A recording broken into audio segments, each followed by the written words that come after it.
Ancient Egypt and the Bible. Did these half human, half animal gods actually exist? And did they have any involvement with what was going on during biblical times? To answer this, we're going to start in Genesis 6. Now, Genesis 6 talks briefly about the fallen angels and how they slept with the women on earth who eventually gave birth to giants. These giants were half human, half demonic hybrids. They were absolute savages. They ravaged the earth. They had no self-control. They ate humans. They tortured them. They were deplorable beings. So what do these mythological gods have to do with the Bible? Where do we see these half human, half animal hybrids? For that, we turn to my favorite, the book of Enoch. So it says right here, and when men could no longer sustain them, they began to sin against birds and beasts and reptiles and fish, and to devour one another's flesh and to drink the blood. We also see proof of this in the book of Jasher. This is from the Apocrypha, and it says, and those animals from their middle downward were in the shape of the children of men, and from their middle upward, some had the likeness of bears, and some had the likeness of kephas. So you'll see from the bottom down, they were human, and from the top up, they were animal. Now, again, just another reason why the enemy doesn't want us reading the Apocrypha, because it actually explains our history. So these demonic spirit giants got bored with men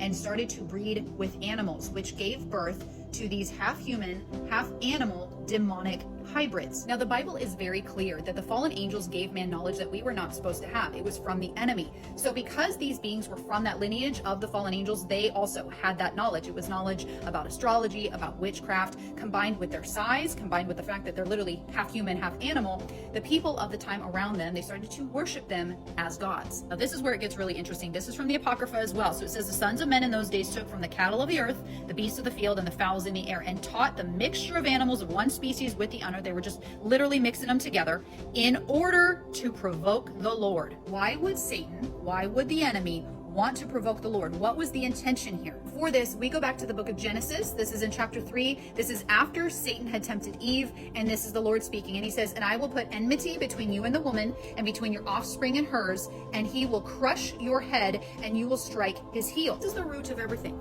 This verse right here is why Satan tried to corrupt our DNA. He tried to mess with God's creation.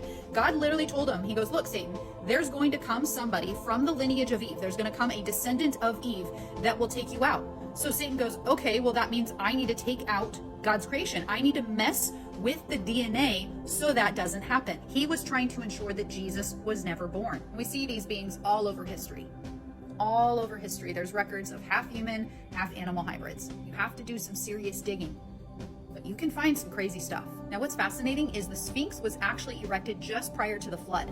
So this was another one of them. It was I'm going to guess maybe a lion, half animal, half human, demonic god that they worshipped.